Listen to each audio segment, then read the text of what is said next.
salah menangkap maksud kita apa. Itu juga banyak tuh ya.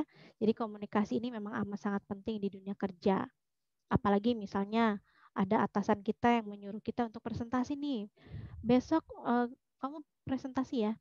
Aduh Pak, jangan saya dong Pak, saya malu nih Pak. Ini loh presentasinya tentang ini.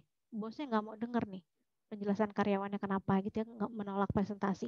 Mereka tetap aja terus ya nggak nge-push kita untuk pokoknya kamu yang harus presentasi misalnya gitu ya. Tanpa ada kita nggak bisa apa ya, nggak bisa menolak gitu kan. Nah, komunikasi yang dilakukan oleh bos yang satu arah ini juga nanti akan menimbulkan mungkin ya rasa tidak nyaman kepada si karyawannya ketika bekerja. Benar nggak? Bosnya terlalu mungkin diktator gitu ya. Pokoknya kamu harus mengerjakan ini. Tanpa kita misalnya, bos tapi ini ada ini, saya nggak mau ngedenger apa-apa, pokoknya harus kerjakan ini. Nah, komunikasi yang kayak gini juga nih yang nanti akan membuat kita kadang mungkin merasa tidak dihargai, akhirnya kita kerja nggak nyaman, akhirnya memilih untuk resign gitu ya. Atau misalnya ada perselisihan nih antar karyawan gitu ya, antar rekan kerja kita sendiri nih. Misalnya Mbak Veronica menjelaskan tentang A, mungkin di tengah jalan nih ada gap gitu ya, yang akhirnya tidak bisa diterima dengan baik oleh si pendengar gitu ya, atau si penerima pesan. Akhirnya ada salah paham gitu ya, salah paham. Jadi maksudnya Mbak Veronica ngasih tahu A, yang diterimanya malah C. Terus nyampe ke orang lainnya D gitu terus gitu ya. Seringnya kita temukan kayak gitu ya. Ada satu orang yang misalnya maksud kita ngasih taunya A, tapi ternyata dia menerimanya lain, akhirnya informasinya jadi berubah gitu ya. Harusnya sampainya misalnya informasi itu, harusnya kan kalau benar gitu ya dalam menyampaikan dan juga menerima pesan itu kan kalau informasinya tentang A ya otomatis nyampainya juga nanti harusnya A gitu ya istilahnya kan. Nah kalau kita nggak mampu nih berkomunikasi dengan baik, ya itu tadi kekhawatirannya adalah terjadinya kesalahpahaman gitu ya. Apalagi kalau urusannya udah jualan ya, udah jualan, udah pas nanti tes wawancara kerja gitu kan, pas udah kita mencoba untuk mempromosikan diri kita di dunia kerja, kemudian saat kita apalagi presentasi, diminta untuk presentasi misalnya nih, Mas Fazlul nih diminta untuk presentasi di depan klien, tapi nggak mampu nih berkomunikasi dengan baik misalnya gitu ya, akhirnya informasi yang disampaikan salah, akhirnya kliennya nggak jadi nih artinya membatalkan kerjasamanya dengan perusahaan kita, yang kena imbasnya gitu ya, diomelin sama bosnya kita ya kan istilahnya gitu ya. Tapi kalau misalnya Mas Fazrul misalnya bisa nih berkomunikasi dengan baik, menjelaskan informasinya juga amat sangat tepat dan jelas gitu ya, sampai akhirnya si klien mengerti dan akhirnya dia mau nih join sama perusahaan kita. Wah, itu kan nanti benefitnya juga buat kita sendiri gitu kan. Selain untuk perusahaannya, perusahaan udah pasti untung dong kliennya mau join sama kita gitu kan. Kitanya dapat untung juga bahwa secara tidak langsung yang Mas Fazrul lakukan ini adalah salah satu teknik untuk memasarkan kemampuan diri kita. Jadi orang lain bisa melihat gini, oh ternyata dia pinter loh ngomongnya gitu. Oh ternyata dia tuh jago juga tuh ngomongnya gitu kan. Sampai akhirnya si klien tuh mau tuh join sama kita. Padahal tuh klien tuh paling susah tuh buat join sama perusahaan kita. Tapi tuh tadi sama Fazrul bisa loh misalnya gitu ya. Akhirnya dia luluh tuh hatinya. Mungkin yang dijelaskan Fazrul mungkin jelas ya gitu. Artinya informasi yang disampaikannya juga betul-betul misalnya bisa memuaskan si klien tersebut misalnya gitu. Kan enak tuh, ya enggak? Secara nggak langsung apa yang kita lakukan gitu di dunia kerja nih, karena kan kalau untuk kemampuan diri kita ketika kita sudah terjun langsung di dunia kerja, itu kan harus kita tunjukkan dengan etos kerja kita, benar nggak? Kinerja kita, gitu ya. Kita harus bisa melakukan pekerjaan sebaik-baiknya. Itu salah satu caranya untuk kita bisa memasarkan diri. Karena siapa lagi yang mau promosikan diri kita kalau bukan diri kita sendiri, gitu ya. Rugi dong kalau kita promosin orang lain, ya nggak? Kitanya sendiri nggak ada yang promosiin, kita malah sibuk nih promosiin orang lain, ya nggak? Sayang, ya kan? Lebih baik kita yang memaksimalkan potensi yang kita miliki ini, kemudian coba kita tunjukkan. Kalau di dunia kerja mungkin contohnya tadi ya, yang Mas Fazul lakukan, misalnya memberikan contohnya dengan presentasi yang baik, sampai akhirnya si klien yang tadinya alot yang nggak mau join sama perusahaan, akhirnya bisa mau gitu ya. Atau misalnya dikasih kerjaan nih, Mas Putra dikasih kerjaan nih, Mas Putra Deta nih, dikasih kerjaan, dikerjakan sebaik mungkin sebelum deadline-nya berakhir misalnya gitu ya. Misalnya deadline-nya besok, hari ini udah dikerjakan, udah selesai. Misalnya Putra ini jam 12 siang harus sudah selesai ya. Oh siap Pak atau Bu misalnya gitu ya. Dikerjakan ternyata sore udah selesai gitu kan. Memuaskan nggak? Oh tentu memuaskan. Ketika dilihat hasilnya, kamu cepat juga ya ngerjainnya, padahal deadline-nya kan juga besok, tenang aja, misalnya gitu ya. Oh enggak Pak, saya sudah terbiasa mengerjakan apa yang bisa saya kerjakan sekarang, saya akan kerjakan sekarang. Saya tidak mau menunda pekerjaan saya Pak, misalnya gitu ya. Nah, dari situ si rekan kerja kita atau atasan kita bisa melihat bahwa misalnya Mas Putra ini ternyata orangnya tidak suka menunda pekerjaan, gitu ya, dia juga disiplin waktu nih, artinya segala sesuatunya, oke deadline besok dia bisa manage nih, waktunya kapan nih harus bisa dikerjakan dan bisa selesai secepat mungkin dengan tentu hasil yang baik, gitu. Lebih enak kan kayak gitu? Secara nggak langsung kita udah jualan tuh, kita udah promosiin diri kita sendiri, kita udah promosiin kemampuan yang kita miliki ini apa, gitu. Karena kadang kita suka mengandalkan orang lain, ya secara nggak langsung. Sorry, siapa ini? Saking semangat ya webinarnya ya, jadi kepencet nih. Aduh, ada KTP-nya juga nih. Aduh, tanggal lahirnya berapa tuh ya? Oke, ini silakan nih, yang siapa yang share screen ya, mungkin kepencet ya. Wah, ketahuan nih tanggal lahirnya. Oke, nah balik lagi sampai mana tadi ya? Oke, mempromosikan diri ya. Jadi kadang kita juga secara nggak langsung nih, kadang suka heboh gitu ya, promosiin orang lain ketimbang diri kita sendiri. Karena begini, karena menurut kita apa ya mungkin secara psikologi atau apalah saya juga kurang paham ya. Kadang kita melihat orang lain, baik itu kesalahan maupun kebaikan orang lain itu lebih mudah. Benar nggak? Dibandingkan melihat kebaikan dan kesalahan diri kita. Iya kan? Gampang banget. Itu tuh Mbak Yeni Farida tuh orangnya pendiam banget. Tapi kalau udah dikasih kerjaan, dia cepet banget loh ngerjainnya misalnya. Tapi giliran kita tanya ke Mbak Yeni, enggak ke Mbak Yeninya, kelebihan dan kekurangannya Mbak Yeni apa ya? Apa ya? Pasti gitu. Ya enggak?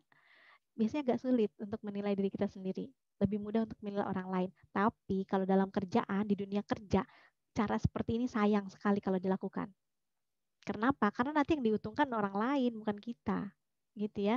Kita heboh nih promosiin. Itu loh, Mbak Susi tuh kerjaannya dia yang paling jago nih ngerjain kerjaan ini, misalnya gitu ya. Secara nggak langsung nih, kita sudah mempromosikan si Mbak Susi ini, gitu ya. Tapi apakah kita mempromosikan diri kita sendiri? Enggak, ya kan? Orang lain nggak tahu, gitu ya. Jadi jangan selalu mengandalkan orang lain untuk bisa mempromosikan diri kita sendiri, gitu ya. Tapi kalau kita menunjukkan kinerja kita yang terbaik, gitu ya, pada pekerjaan kita, gitu ya, kita loyalitas kita, kemampuan kita dan segala macam, gitu ya. Pokoknya kita lakukan yang terbaik dalam melakukan pekerjaan tersebut nanti pun secara tidak langsung orang lain akan melihat kok, nggak usah khawatir gitu ya. Orang lain nanti akan melihat dan itu nilai plusnya. Nanti kita akan dipromosikan ribet ya, oleh orang lain gitu ya. Jadi nggak usah khawatir gitu ya. Kalau misalnya kita, pokoknya kita mah sebaik-baiknya aja melakukan pekerjaan tersebut gitu ya. Urusan nanti apakah orang lain akan menilai kita bagaimana ya udah itu urusan orang. Ora urus gitu ya kalau bahasa Jawanya ya. Benar nggak sih? Salah nggak? Bener ya. Ora urus kalau komen-komen orang lain itu kan. Yang penting kita melakukan yang terbaik gitu ya. Adapun nanti kadang mungkin bersinggungan ya atau ada pertentangan dari karyawan-karyawan yang lain atau rekan kerja kita yang lain, ya sudahlah ya anggap sebagai tantangan sekaligus juga rintangan untuk kita dalam dunia kerja kan nggak mungkin ya kerja mulus-mulus aja ya enggak. Yang penting kita menunjukkan kemampuan yang kita miliki ini apa yang bisa kita jual, apa yang bisa kita pasarkan. Karena kemampuan ini juga sebelum kita benar-benar terjun langsung ke dunia kerja, nanti akan ditanyakan pada saat kita wawancara, tes wawancara kerja. Lolos nih tahap seleksi administrasi, dipanggilkan tuh tes wawancara kerja ya. Benar nggak? Dipanggil tes wawancara kerja, kemudian ditanya ini, kira-kira kelebihan kemampuannya apa? Kemudian apa nih yang kamu miliki nih keahliannya, misalnya gitu ya, pengalaman apa yang kamu punya itu kan yang biasanya, yang pada umumnya untuk tes interview ini biasanya ditanyakan. Benar nggak? Kebetulan nih sekarang ini lagi trending banget nih tentang di RCK gitu ya, yang paling banyak diminati teknik wawancara kerja nih sekarang nih. Lagi banyak banget nih. Nah, mungkin mau cari tahu kali ya bagaimana nih caranya menghadapi tes wawancara kerja karena mungkin selama ini ada yang sudah pernah ikut tes wawancara kerja mungkin gagal gitu ya, tapi nggak tahu kesalahannya di mana gitu kan? Karena kan nggak mungkin, Bu, kenapa saya gagal diterima kerja di sini? Boleh tahu nggak alasannya? Jarang banget perusahaan yang kasih tahu itu, ya nggak? Dan nggak mungkin juga kita nanyain dong. Nggak mungkin kan kita nanyain, karena mungkin pada saat kita interview itu banyak juga orang lain yang diinterview, ratusan bahkan mungkin ribuan gitu ya. Mungkin lupa juga ini yang mana ya gitu kan. Nggak mungkin juga kita tanyain apa sih kesalahan kita kok sampai nggak diterima gitu ya. Atau mungkin kita marah-marah gitu ya, kenapa saya nggak diterima padahal kan saya udah bagus nih waktu interview misalnya gitu ya. Nah ini nggak ada lagi nih kayak gini ya. Jadi sebelum interview tanamkan dulu positive thinking ya. Jadi jangan sampai ketika kita gagal diterima bekerja di tempat tersebut, kitanya kecewanya berlebihan gitu ya. Apalagi sampai marah-marah, apalagi sampai itu sih tuh pas waktu interview tuh pertanyaannya aneh-aneh, susah-susah. Ya jadi aku nggak bisa jawab lah, misalnya gitu ya. Atau misalnya tuh wawancaranya judes banget tuh. Gile, mukanya juga jutek banget. Gimana gue mau santai jawab pertanyaannya? Ah, gitu. Jadi menyalahkan gitu ya. Jangan sampai ini terjadi gitu. Jadi kalau sebisa mungkin persiapan sebelum melakukan tes wawancara ini dilakukan dengan sangat baik gitu ya. Mulai dari mencari tahu tentang perusahaannya, kemudian antisipasi nih pertanyaan-pertanyaan yang nanti sekiranya akan muncul. Tahu dari mana Miss pertanyaannya? Loh, di internet banyak banget ya. Silahkan dicari. Itu yang bisa nanti apa ya dijadikan materi gitu ya untuk rekan-rekan untuk bisa untuk mengantisipasi kira-kira pertanyaan yang muncul nanti seperti apa gitu ya. Karena setiap orang, setiap perusahaan itu nanti biasanya pertanyaan berbeda-beda. Namun pada umumnya yang ditanyakan adalah masalah pribadi, biasanya ya, artinya nama, kemudian alamat, tentang status atau mungkin ditanya juga nih keluarga gitu ya, misalnya anak keberapa, dari berapa bersaudara, kemudian ibu bapaknya bekerja atau tidak, biasanya suka ada tuh yang tanya kayak gitu. Ada juga mungkin ditanyakan langsung nih, punya pengalaman kerja enggak gitu ya. Kemudian kalau ada misalnya apa hubungannya nih dengan pekerjaan yang dilamar saat ini gitu kan. Kemudian ditanya lagi kalau udah pernah kerja kenapa resign. Nah pertanyaan-pertanyaan ini yang sering muncul ya, benar nggak ya? Kita coba tanya yang sama yang sudah pernah ikut tes wawancara kerja. Ada dong di sini pasti ya. Ada kan? Ayo ngaku. Saya coba open mic ya. Nggak usah malu-malu, nggak usah takut-takut, karena ini bukan lagi tes interview juga ya. Kita sharing ya, sharing pengalaman. Mungkin pertanyaan yang satu ini pernah ditanyakan di perusahaan A, tapi pertanyaan ini nanti tidak muncul di perusahaan B, bisa gitu ya. Oke, sebentar ya. Kita coba cek nih. Yang udah pernah ikut tes wawancara boleh anggukan kepala boleh? Enggak ya? Atau tunjukkan tangannya boleh? Silakan, gak usah malu-malu. Yuk, siapa yang udah pernah ikut tes wawancara? Kita tes ya. Kalau misalnya ini masih deg-degan, saya open mic tapi masih deg-degan, berarti latihannya harus diperbanyak lagi. Latihan berbicaranya ya, karena nanti pada saat tes wawancara kita kan dituntut untuk bisa berbicara dengan baik, untuk bisa berkomunikasi dengan baik, untuk bisa presentasi dengan baik ya. Oke, yang kok presentasi, Miss? Apa yang dipresentasikan? Yang dipresentasikan adalah tentang kemampuan kita, keahlian kita, gitu, yang kita miliki supaya si pewawancara tahu kita memiliki kualitas yang baik, gitu ya, yang sesuai dengan posisi yang kita lamar, gitu ya, kurang lebih ya. Oke, dengan Mas Alvan. Aduh, kan gue kan yang kena kan. Gak apa-apa ya. Boleh diaktifkan mic-nya Mas Alvan. Duh, susah juga nih namanya. Oke, halo. Ya, halo. Iya, salam kenal nih Mas Alvan. Ya, salam kenal Mbak. Dari daerah mana nih Mas Alvan kalau boleh tahu? Dari Sidoarjo, Mbak. Dari Sidoarjo.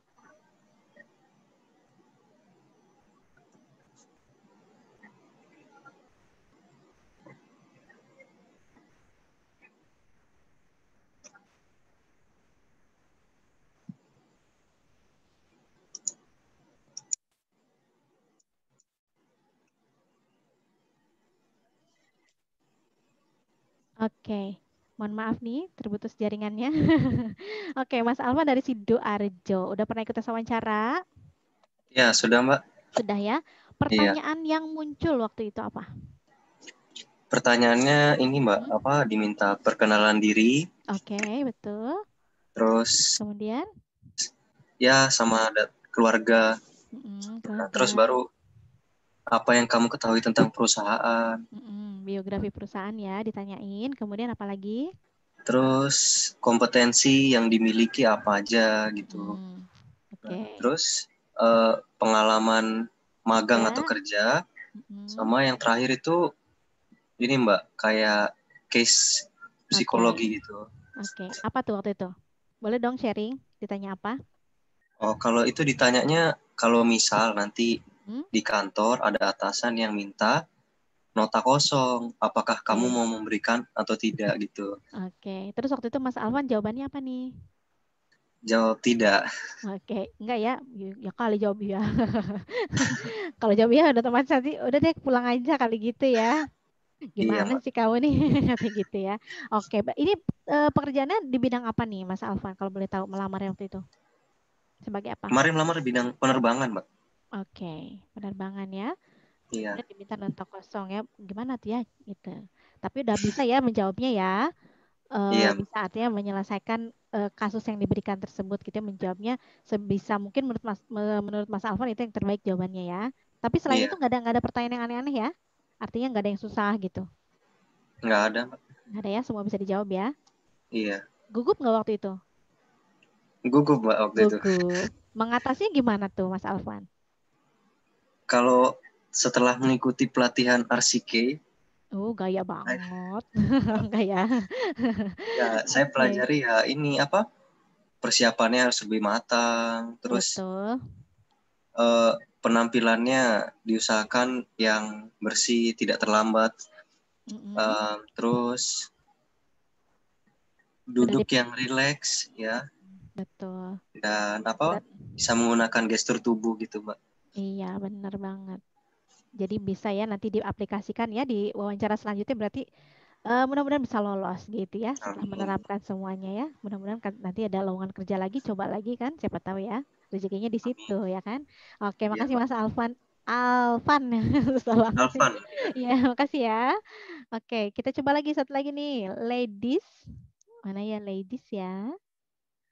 Siap-siap ya. Nggak usah takut-takut, nggak usah malu-malu ya. Yang udah pernah ikut wawancara ataupun yang belum, nanti saya open mic nih. Saya nggak tahu nih udah pernah ikut wawancara atau belum ya, Mbak Yeni Farida. Boleh diaktifkan mic-nya. Mbak Yeni Farida Nur Cahyawati. Silakan mic-nya diaktifkan. Oke. Ya, Cek. Halo Mbak. ya Mbak, halo Mbak. Oke, salam kenal. Mbak Yeni dari daerah mana nih? Dari Klaten Mbak, Jawa Tengah. Dari Klaten. Oke, sudah pernah ikut tes wawancara kerja? Belum. Belum pernah. Fresh graduate berarti ya? Ya, Sudah pernah baca-baca tentang interview kerja gitu?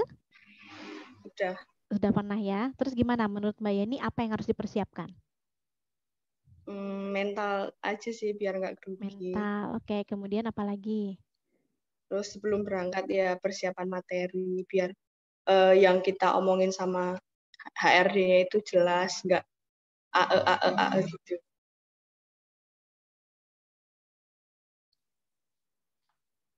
Oke, jadi itu yang harus dipersiapkan ya, supaya nanti ketemu sama si Ade nggak ada grogi-grogi lagi gitu ya. Ya,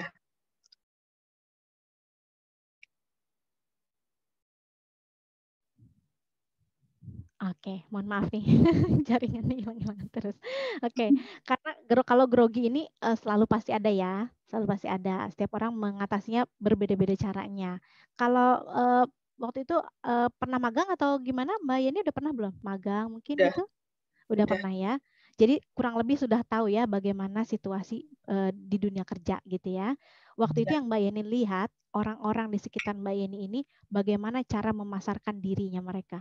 Artinya gimana nih mereka ngasih tahu orang-orang. Artinya misalnya yang satu, oh ternyata si bapak itu misalnya ahli dalam bidang apa. Oh si Mbak ini di bidang apa. Itu gimana mereka menunjukkannya menurut Mbak Yeni yang sekelihatan Mbak Yeni gitu.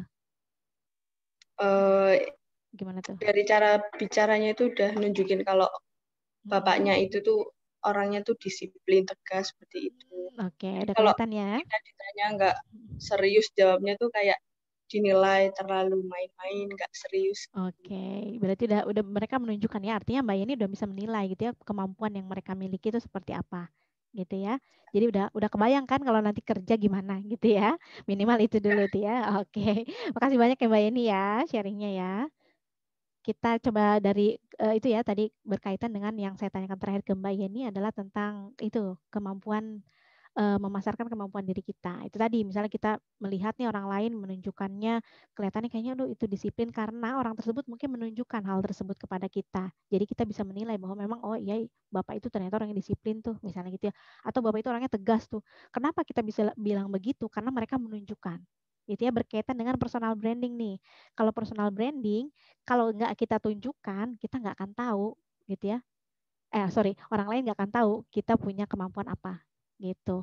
Tapi kalau misalnya kita di dunia kerja, kalau kita nggak menunjukkan gitu ya kinerja terbaik yang kita miliki kepada orang-orang di sekeliling kita atau kepada teamwork kita, lah minimal gitu teamwork ya. Ada kan biasanya ada teamworknya ya gitu. Minimal ke teamworknya aja dulu gitu, nggak usah jauh-jauh ke semua divisi atau yang lain sebagainya, nggak usah gitu ya. Di lingkup kecil dulu aja kita tunjukkan nih kemampuan yang kita miliki ini apa gitu, lebih enak supaya orang lain tahu. Karena ketika nanti nih siapa tahu ada bosnya gitu ya yang membutuhkan gitu kan pekerjaan ini harus diselesaikan sama siapa ya. Ternyata salah satu dari tim kerja kita ini tahu misalnya, oh itu loh Mbak Lestari loh Pak yang biasa suka kerjaan itu lebih cepat dia misalnya gitu ya. Nah, biasanya tuh kerjanya dikasih ke Mbak Lestari tuh. Dalam satu sisi mungkin, gue lagi yang ngerjain misalnya gitu ya. Tapi di sisi lain orang lain tuh sudah menilai bahwa oh kemampuan ini tuh ternyata lebih dikuasai oleh si Mbak Lestari ini dibandingkan sama tim-tim yang lain, anggota tim yang lain gitu. Nilai plusnya harus kita bisa melihat dari sisi yang positifnya ya. Jangan misalnya ini kerjaan ke gue lagi.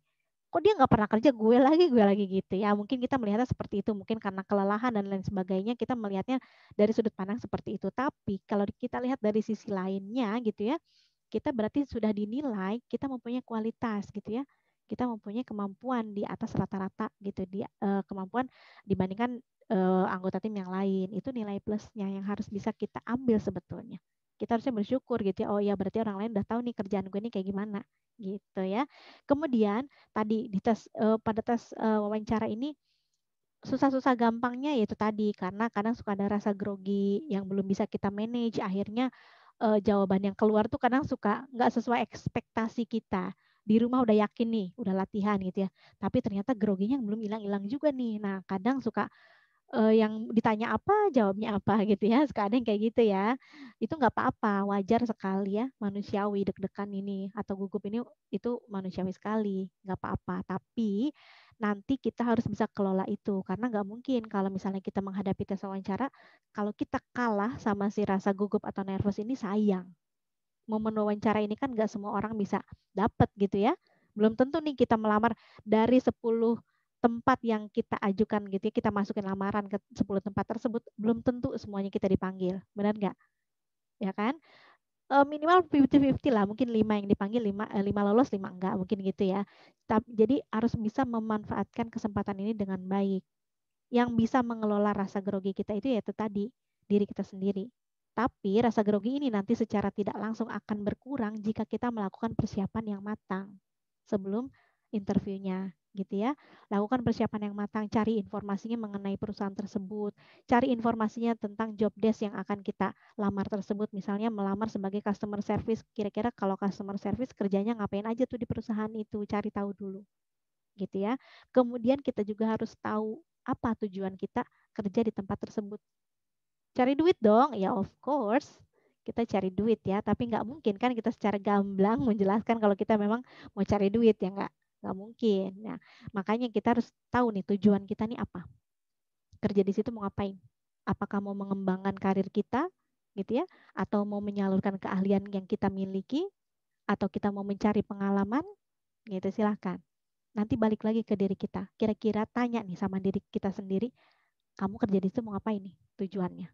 Atau misalnya, oh saya mau kerja di situ karena memang sesuai dengan bidang dengan background pendidikan saya misalnya. Silakan. Ya, sesuaikan dengan diri kita lagi. Balik lagi, tanya lagi tujuannya mau ngapain kerja di sini. Itu ya yang pertama. Kemudian kita juga harus mempersiapkan diri. Betul tadi kata Mas Alvan ya. Alvan, susah banget kata Mas Alvan tadi ya. Persiapkan dirinya mulai dari penampilan karena tidak bisa dipungkiri penampilan ini merupakan salah satu personal branding juga. Orang lain akan melihat kita juga dari penampilan pertama kali ya. Pertama kali nih saya melihat rekan-rekan yang ada di sini ya otomatis dari penampilannya. Begitupun sebaliknya. Gitu ya. Rekan-rekan melihat saya otomatis dari penampilan ya. Bayangkan kalau saya misalnya pakai kerudungnya berantakan, terus ini apa namanya mikrofon saya ada di atas segala macam, apa yang bisa dinilai gitu dari penampilan seperti ini? Teman-teman mungkin melihatnya nanti, ini mic-nya nggak rapi nih, gimana sih, nggak jelas banget pakai mikrofon di atas misalnya gitu ya. Itu sudah terbentuk tuh ya. Karena apa? Karena kita menunjukkan, karena kita menampilkan itu. Jadi nanti begitu nanti mau ikut tes wawancara kerja, silakan perbaiki nih yang sekiranya kayaknya oke nih, kayaknya kalau pakai baju kayak gini, aduh aku tuh kayaknya kurang pede. Cari baju yang sekiranya nanti akan membuat kita pede. Karena pada saat wawancara kita tentu harus pede dong, ya enggak? Harus pede, harus bersih, harus rapi. Nah, biasanya rasa percaya diri ini ditunjang sama penampilan kita. Duh, rambutnya udah mulai gondrong nih. Mas Alvan kan nggak mungkin pakai jepit rambut ya nggak? Misalnya mau dipotong dulu rambutnya, misalnya gitu, mau dirapihkan dulu, silakan. Lakukan yang terbaik untuk diri kita sendiri supaya apa? Supaya orang lain melihatnya juga, oh iya nih, dari penampilannya kayaknya udah bagus nih, tinggal dites nih. Bisa nggak ya dia jawab pertanyaan yang kita kasih, misalnya gitu ya kan? Nah, penampilan udah oke nih, hati-hati yang belum mandi dulu ya kan? Bersih-bersih semuanya dari ujung rambut sampai ujung kaki, pastikan semuanya maksimal ya. Nggak perlu baju baru, nggak usah. Yang penting bajunya bersih, rapi, dan sesuai sama ketentuan yang memang sudah diberikan sama perusahaan. Misalnya harus datangnya untuk interview pakai baju hitam putih kan ya, rata-rata ya, hitam putih. Ikuti. Atau misalnya pakai bajunya office look, silakan ikuti. Warna jangan terlalu mencolok, ikuti. Gitu ya. Pakai sepatu pantopel nih untuk yang cowok misalnya gitu. Ikuti. Yang wanitanya pakai heelsnya maksimal tinggi 10 cm, ikuti juga gitu ya. Jadi semua persyaratannya silakan diikuti dengan baik, jangan sampai terlewat. Kemudian siapkan juga dokumen. Biasanya suka ada aja nih pewawancara yang suka tanya. Dokumen-dokumen yang kita ajukan dalam lamaran pekerjaan biasanya suka ditanya juga. Jadi jangan sampai pas ditanya, boleh lihat KTP-nya? Aduh mana ya KTP-nya? Jangan sampai gitu ya. Jadi memang harus kita persiapkan segala sesuatunya. Gitu ya, segala kemungkinan. Gitu. Kita nggak tahu mereka sebenarnya mau benar-benar mau lihat KTP kita atau enggak, kita kan nggak tahu ya. Tapi alangkah lebih baiknya kalau kita mempersiapkan itu semua gitu. Supaya kenapa? Supaya terlihat oh ya memang dia kayaknya niat nih mau wawancara nih. Soalnya semuanya udah disiapin nih gitu ya kan. Nah, dalam menjawab pertanyaannya juga ini juga sama, harus bisa fokus. Penampilan udah oke nih, udah siap segala macam ya kan dengan materinya. Artinya materi ini termasuk di dalamnya tadi biografi, siapkan tentang biografi, kemudian kira-kira job desk kita di perusahaan yang kita lamar tersebut apa, kemudian siapkan juga kelebihan dan kemampuan yang kita miliki apa nih untuk apa ya senjata kita untuk melawan pelamar-pelamar yang lain gitu ya, kurang lebih ya. Nah, ini kalau udah siap nih materinya, penampilan diri udah siap, mental udah oke, kemudian materi juga udah siap. Sekarang tinggal menjawab pertanyaannya bagaimana gitu ya. Nanti pertanyaan muncul ini random. Kita nggak bisa tentukan, Bu, saya mau ditanyanya masalah ini aja boleh nggak? Nggak bisa. Ya, jadi nanti terserah si pewawancaranya mau tanya apa.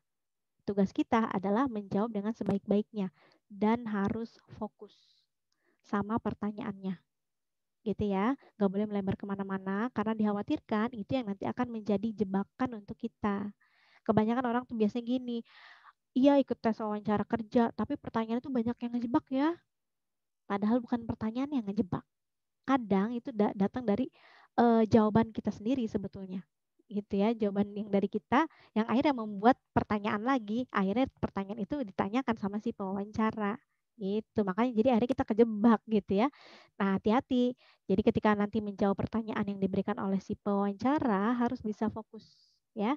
Kalau pertanyaannya iya atau tidak ya berarti jawabannya antara iya dan tidak. Sudah punya pengalaman kerja? Sudah. Kalau oh gitu, di mana kerjanya? Sebelumnya kerja di mana? Silahkan dijelaskan.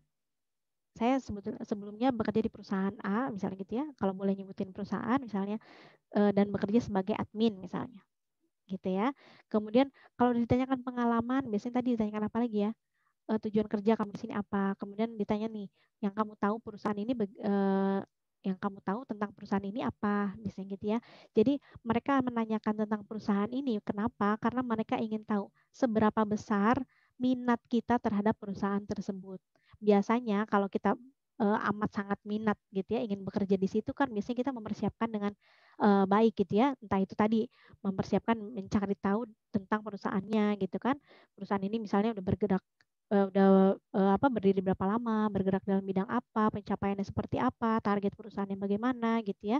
Nah, itu nanti silakan tuh rekan-rekan bisa bicarakan kepada si pewawancaranya apa yang diketahui tentang perusahaan supaya mereka bisa melihat bahwa kita memang punya minat gitu ya untuk bisa bekerja di situ. Ditanya juga nih kelebihan sama kekurangannya apa atau biasanya silakan ceritakan tentang diri Anda misalnya gitu ya. Nah, ini momennya nih kadang suka apa ya, terjebak juga kita sebetulnya. Kalau udah dibilangin apa silakan ceritakan tentang diri Anda, biasanya hanya fokusnya terhadap diri sendiri saja. Artinya lupa nih ngasih tahu kalau kita punya kemampuan, kita punya keahlian gitu ya, kita punya pengalaman di bidang apa. Biasanya suka lupa. Biasanya cuma ngejelasin, baik Bu, misalnya, nama saya Veronica, misalnya gitu ya. Kemudian asal saya dari Jakarta, misalnya. Umur saya 20 tahun, hobi saya adalah membaca, misalnya. Nah, biasanya udah tuh urusan pribadi aja. Lupa nih ngasih tahu. Coba kalau ngasih taunya kayak gini, misalnya nama saya Veronica, usia saya 20 tahun, misalnya saya informasi keluarga juga dikasih tahu misalnya gitu ya. Saya anak pertama dari 2 bersaudara, saya adalah seorang lulusan ekonomi, sarjana ekonomi misalnya. Kemudian saya memiliki keahlian dalam bidang akuntansi, misalnya gitu. Kebetulan background pendidikan saya mengambil major akuntansi. Kemudian saya juga sudah mempunyai pengalaman kerja di bidang akuntansi, yaitu sebagai akunting di sebuah perusahaan jasa misalnya atau apa gitu ya. Nah itu yang nanti dikasih tahu tuh, lebih enak kalau ngasih tahunya kayak gitu. Artinya apa? Artinya kita sudah memfokuskan bahwa nih loh Bu, ini kaitannya dengan tadi nih, teknik memasarkan diri ya. Nih loh Bu, yang saya jual adalah kemampuan dan keahlian yang saya miliki itu ini. Gitu. Kasih tahu itu sebelum ditanya sama dia ya kan. Nanti kalau udah dikasih tahu kan enak tuh kitanya. Udah, yang penting kita udah ngasih tahu nih keahlian kita apa, kemampuan kita apa, kompetensi yang kita miliki apa, potensi kita apa gitu ya. Kalau ada prestasi silakan boleh dibicarakan juga prestasinya apa supaya nanti biar mereka lah yang pusing gitu ya menentukan gitu kan. Wah, ini banyak banget nih keahliannya, nilai plusnya banyak nih, cocok nih kayaknya nih kerja di sini misalnya. Udah tuh, ya kan? Kita nggak punya beban apa-apa lagi, artinya kita sudah memberitahu, yang penting kan kita udah kasih tahu nih keahlian kita apa, tinggal mereka mencocokkan, cocok nggak ya kira-kira sama pekerjaan yang kita lamar di perusahaan tersebut, gitu ya. Kebayang ya? Pertanyaan-pertanyaan memang agak kayak, duh, susah-susah gampang gitu ya. Apalagi untuk yang belum pernah tes wawancara ya, bener nih pertanyaannya muncul kayak gini, bener, pasti ada ya ditanyain ya. Silakan kalau nggak percaya, tanya sama orang-orang di sekeliling kita yang sudah pernah ikut tes interview. Ya, silakan. Kemudian apalagi yang ditanyakan biasanya urusan pribadi ya, biasanya suka ada tuh pewawancara yang mungkin kelihatannya menurut kita, aduh nggak ada hubungannya deh, nanya-nanya urusan pribadi, urusan keluarga sama kerjaan. Karena kita pelamar, mereka pewawancara gitu ya, mereka ngasih pertanyaan yang otomatis harus kita jawab gitu ya. Nggak mungkin dong misal ditanya, sudah punya pasangan atau belum? Ih, Ibu kok nanyanya kayak gitu, nggak ada hubungannya loh Bu. Misalnya gitu ya, nggak mungkin kita jawab gitu.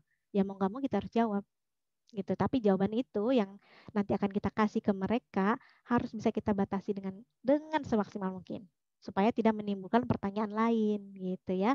Apalagi jawabannya kalau urusan kayak misal gaji nih, sensitif banget ya. Atau misal ditanya gini, kenapa resign dari tempat sebelumnya?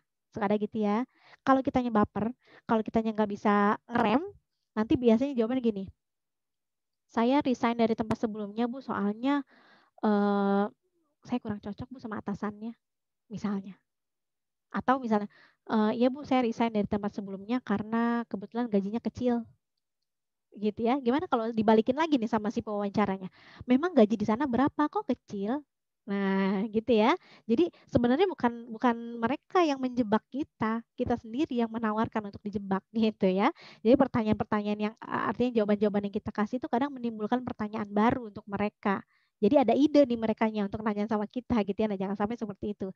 Jadi usahakan ketika menjawab pertanyaan-pertanyaan tersebut jawabnya apa ya? Secara garis besarnya aja yang biasa dijawab secara umum. Kelihatannya baku banget, kelihatannya kaku gitu ya. Nggak apa-apa ya. Daripada kitanya kejebak, ya kan? Cari aman aja supaya kita bisa diterima gitu ya. Intinya gitu ya kurang lebih ya. Jadi ketika nanti ditanya kenapa resign, misalnya memang yang paling enak sih jawabnya karena memang sudah putus kontrak kerja atau misalnya kontrak kerjanya sudah habis Bu atau Pak gitu ya. Aman ya itu ya. Tapi kalau kita yang resign, kenapa resign? Oh, karena misalnya kita ingin mencari pekerjaan yang lebih baik. Yang lebih baik emang yang kemarin nggak baik. Biasanya gitu lagi tuh. Nah, itu silahkan harus bisa makanya mengelola gitu ya kata-kata yang keluar dari mulut kita ini seperti apa gitu kan, supaya nggak menimbulkan pertanyaan baru gitu, supaya kita nggak memancing si pewawancara tersebut untuk menanyakan hal-hal yang di luar dugaan kita gitu ya. Jadi usahakan jawabannya misalnya saya ingin mengembangkan karir saya, atau saya ingin mengaplikasikan keahlian yang saya miliki di perusahaan yang Ibu pimpin atau Bapak pimpin, kemudian saya ingin mencari pengalaman baru misalnya gitu ya. Oh, gitu ya, mau cari pengalaman baru ya? Oh, memang pengalaman yang sebelumnya gimana? Nah, kalau misalnya ditanya kayak gitu juga, silakan jelaskan. Pengalaman saya sebelumnya, saya sebagai admin di perusahaan, kebetulan perusahaannya perusahaan bergerak dalam bidang apa, misalnya gitu ya. Karena di sini bergeraknya dalam bidang yang lain, jadi saya tertarik untuk bisa menjadi karyawan di sini, misalnya gitu. Jadi silakan itu digali lagi ya. Makanya harus tahu dulu informasinya tadi. Tujuan kita mau kerja di situ apa, informasi tentang perusahaan itu juga apa gitu. Jadi nanti akan berkaitan tuh ya. Jadi harus tahu dulu itu, oke? Biar kita punya punya apa ya? Punya senjata untuk jawabnya. Jelas ya? Kebayang ya sampai sini ya? Kalau ditanya gaji gimana, Miss? Gaji ini emang sensitif, tapi balik lagi kita harus bisa batasi gitu ya. Kalau ditanya gaji, kalau di sini gajinya UMR. Baik, Bu. Baik lagi ke kita nih, kalau kita yang memang bersedia digaji sesuai dengan UMR ya silakan. Tapi kalau kita misalnya nggak bersedia, ya udah tinggal bilang aja gitu ya, berarti ya udah nggak akan diloloskan gitu resikonya ya. Tapi kalau kita sekiranya misalnya bersedia, baik Bu, saya bersedia misalnya menerima gaji sesuai dengan UMR, karena yang saya tahu pun informasi yang saya dapat untuk penggajian di perusahaan ini memang sesuai dengan UMR misalnya, gitu ya.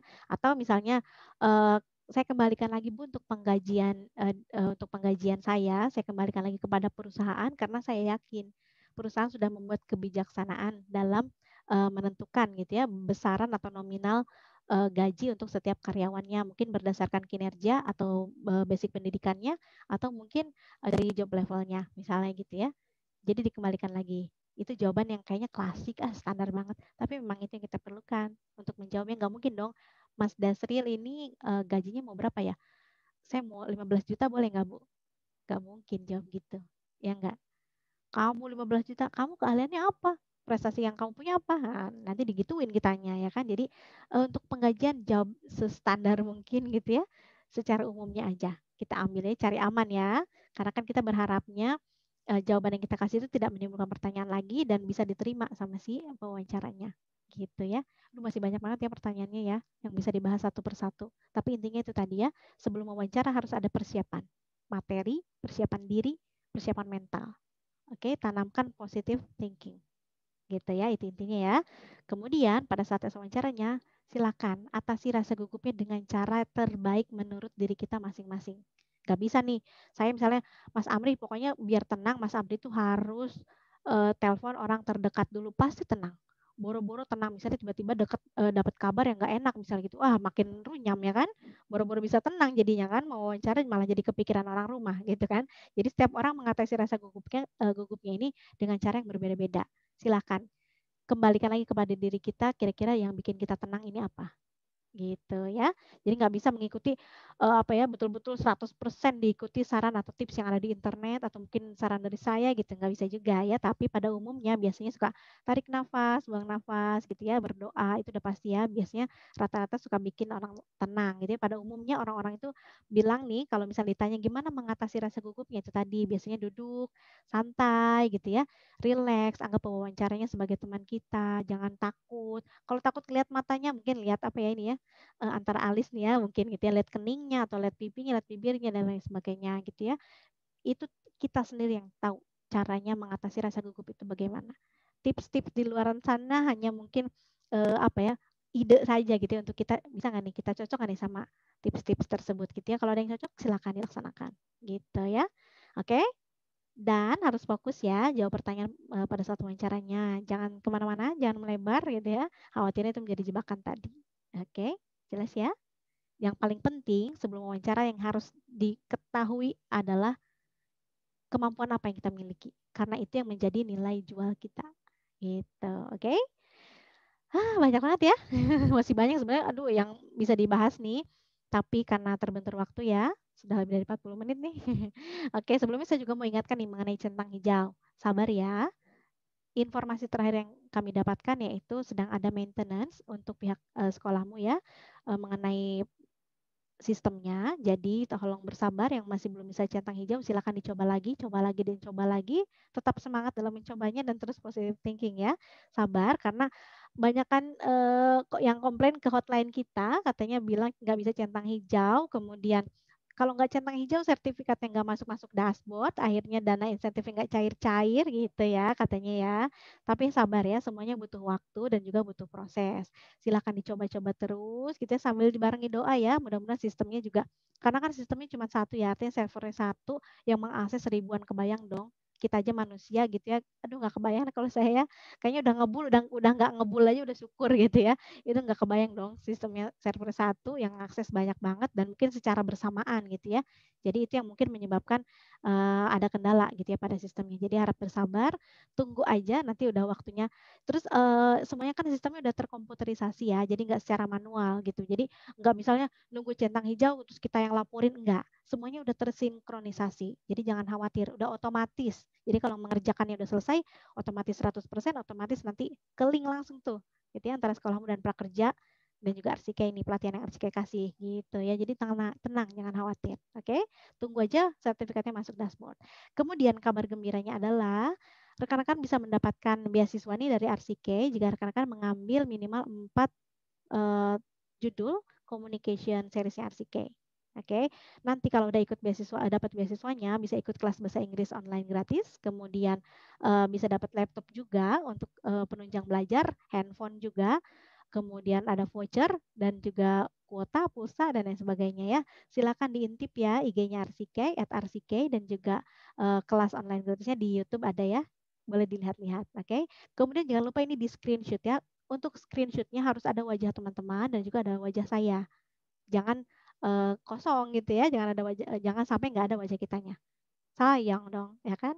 Ya, saya kasih waktu 1 menit ya untuk screenshot ya. Nanti hasil screenshotnya silakan boleh di tag, bikin di story gitu ya, di story Instagramnya, kemudian tag IG-nya RCK, kemudian tag juga prakerja dan juga sekolahmu ya, supaya membuktikan nih bahwa rekan-rekan sudah memaksimalkan gitu ya penggunaan dana yang diberikan oleh pemerintah ini dengan belajar sebaik-baiknya mengikuti webinar ini gitu. Oke?